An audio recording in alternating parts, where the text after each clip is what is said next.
Yang pertama yaitu tugas bimbingan konseling pada jenjang PAUD atau TK. Pada jenjang PAUD atau TK, sesuai dengan karakteristik dan kebutuhan peserta didik di usianya, layanan bimbingan lebih bersifat preventif developmental, yaitu mencegah timbulnya sebuah masalah atau kendala dalam proses perkembangannya dan membantu berkembangnya seluruh aspek individu konseling secara optimal. Maka dari itu, program bimbingan dan konseling pada jenjang PAUD atau TK ditugaskan atau difokuskan pada perkembangan aspek nilai agama dan moral, fisik motorik, kognitif, bahasa, dan sosial emosional, serta seni. Dalam upaya memfasilitasi berkembangnya seluruh aspek perkembangan peserta didik pada usia PAUD atau TK. Yang selanjutnya yaitu tugas bimbingan konseling pada jenjang SD atau MI. Bimbingan dan konseling pada satuan SD atau MI dapat didefinisikan sebagai upaya memfasilitasi peserta didik pada satuan SD atau MI agar mencapai kemandirian dan berkembang secara optimal sesuai dengan tingkat perkembangannya. Pelaksanaan bimbingan dan konseling di SD memiliki pengorganisasian program yang berbeda dibandingkan dengan di SMP atau SMA. Perbedaannya bukan pada apa yang dikerjakan tapi lebih pada bagaimana cara mengerjakannya. Konselor SD harus bisa bekerja sama secara efektif dengan wali kelas atau guru kelas. Aktivitas bimbingan biasanya lebih diorientasikan pada bimbingan klasikal dengan fungsi pencegahan dan pengembangan. Maka dari itu, tugas konselor pada jenjang SD yang pertama sebagai konselor yang memberikan layanan konseling. Yang kedua, konsultan bagi guru dan orang tua serta administrator untuk membantu peserta didik. Yang ketiga, koordinator aktivitas bimbingan di sekolah. Yang keempat, agen orientasi untuk membantu peserta didik belajar dan mempraktikkan keahlian dalam menjalin hubungan sosial yang diperlukan dalam lingkup sekolah. Yang kelima, agen asesmen untuk memahami peserta didik. Yang keenam, pengembang karir peserta didik. Meskipun yang bertanggung jawab dalam bantuan perencanaan karir peserta didik merupakan program atau tugas dari guru wali kelas, namun konselor dapat berkontribusi sebagai koordinator dan konsultan dalam pengembangan program bimbingan karir. Dan yang terakhir, sebagai agen pencegahan, yaitu mencegah timbulnya permasalahan yang tidak diinginkan. Sama pada tingkat TK atau PAUD, di Indonesia hingga saat ini secara struktural konselor di jenjang SD belum mendapatkan posisi sebagaimana di tingkat SMP atau SMA, sehingga pelaksanaan program bimbingan dan konseling menjadi bagian dari tugas guru kelas atau wali kelas atau guru dari bidang studi. Selanjutnya, saya akan menjelaskan mengenai tugas guru bimbingan konseling pada tingkat SMP atau MTS. Pelayanan bimbingan konseling pada tingkat SMP atau MTS merupakan kelanjutan dari pengembangan pelayanan bimbingan dan konseling pada tingkat sekolah dasar. Bimbingan dan konseling di SMP atau MTS sepenuhnya memperhatikan karakteristik, tujuan pendidikan, kurikulum, serta peserta didik.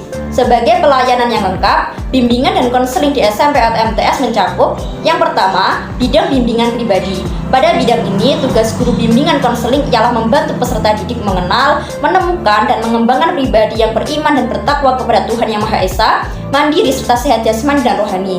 Kedua, bidang bimbingan sosial. Pada bidang ini, guru bimbingan dan konseling membantu peserta didik untuk memahami diri dalam kaitannya dengan lingkungan dan etika pergaulan sosial yang dilandasi dengan budi pekerti yang luhur serta rasa tanggung jawab sosial.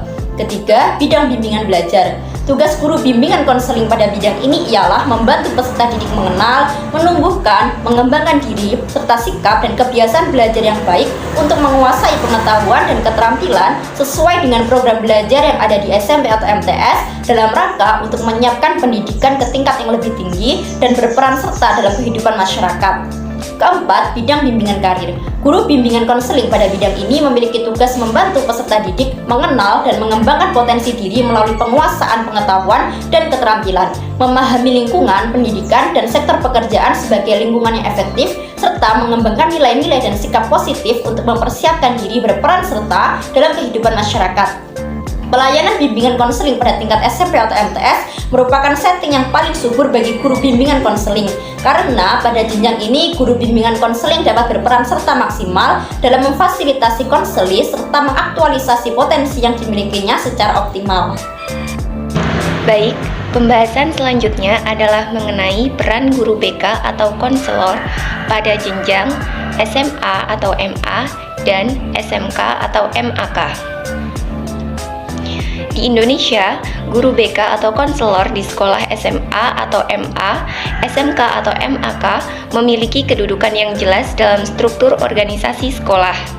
Peranan guru BK atau konselor pada jenjang SMA atau MA atau SMK atau MAK tertuang dalam Peraturan Menteri Pendidikan dan Kebudayaan Nomor 69 Tahun 2013 tentang Kerangka Dasar dan Struktur Kurikulum Sekolah Menengah Atas atau Madrasah Aliyah dan Nomor 70 Tahun 2013 tentang Kerangka Dasar dan Struktur Kurikulum Sekolah Menengah Kejuruan terkait dengan pilihan kelompok peminatan, pilihan mata pelajaran lintas kelompok peminatan, dan pendalaman mata pelajaran, di mana guru bimbingan dan konseling atau konselor mempunyai peran penting dalam membantu peserta didik dalam memilih dan menetapkan arah peminatan terkait dengan pilihan kelompok peminatan, lintas kelompok peminatan, dan pendalaman materi pelajaran dalam rangka persiapan masuk perguruan tinggi.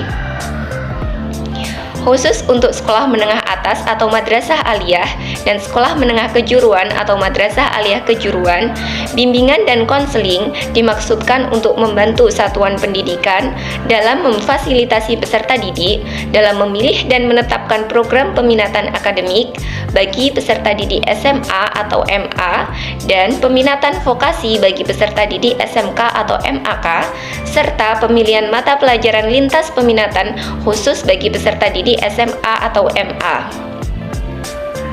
Guru BK atau konselor di SMA atau MA dan SMK atau MAK juga bertugas membantu peserta didik dalam menentukan minatnya untuk melanjutkan ke perguruan tinggi sesuai dengan potensi dan kecenderungan pilihan masing-masing peserta didik. Oleh karena itu, guru BK atau konselor bekerja sama dengan guru wali kelas dan guru mata pelajaran untuk mengidentifikasi kemampuan, bakat, minat, dan kecenderungan pilihan masing-masing peserta didik, serta dukungan dari orang tua, hingga dapat menjalani proses belajar yang sesuai dengan kekuatan dan potensi yang dimiliki yang ada pada dirinya, serta mampu mengembangkan kompetensi sikap, kompetensi pengetahuan, dan kompetensi keterampilan sesuai dengan minat, bakat, dan kemampuan akademik dalam sekelompok mata pelajaran keilmuan. Nah, selain yang sudah saya sebutkan tadi, konselor di SMA atau MA atau SMK atau MAK juga berperan sebagai salah satu komponen student support service, yang artinya yaitu memberi support atas perkembangan aspek-aspek pribadi, sosial, karir, dan akademik peserta didik. Layanan bimbingan yang diprogramkan meliputi fungsi pencegahan, pengembangan, maupun fungsi penyembuhan. Yang terakhir yaitu tugas bimbingan konseling pada jenjang perguruan tinggi. Peserta didik di perguruan tinggi disebut dengan sebutan mahasiswa. Para konseling di perguruan tinggi adalah individu yang sudah dewasa dan mandiri. Maka program bimbingan dan konseling lebih difokuskan pada pemilihan karir yang sesuai dan paling cocok dengan rekam jejak pendidikannya maupun kebutuhan untuk mengaktualisasikan dirinya sebagai pribadi yang produktif. Maka dari itu, tugas bimbingan dan konseling di pendidikan perguruan tinggi secara umum yaitu untuk membantu konseling agar mengenal diri dan lingkungan, membuat pilihan serta keputusan dalam perencanaan karir maupun perencanaan kehidupan pribadi secara bijaksana, memecahkan sendiri masalah yang dialaminya secara realistis, serta mengaktualisasikan dan mengembangkan potensi diri termasuk bakat dan minat yang dimiliki. Dengan demikian dapat dicapai kebahagiaan dan kesejahteraan dalam hidupnya.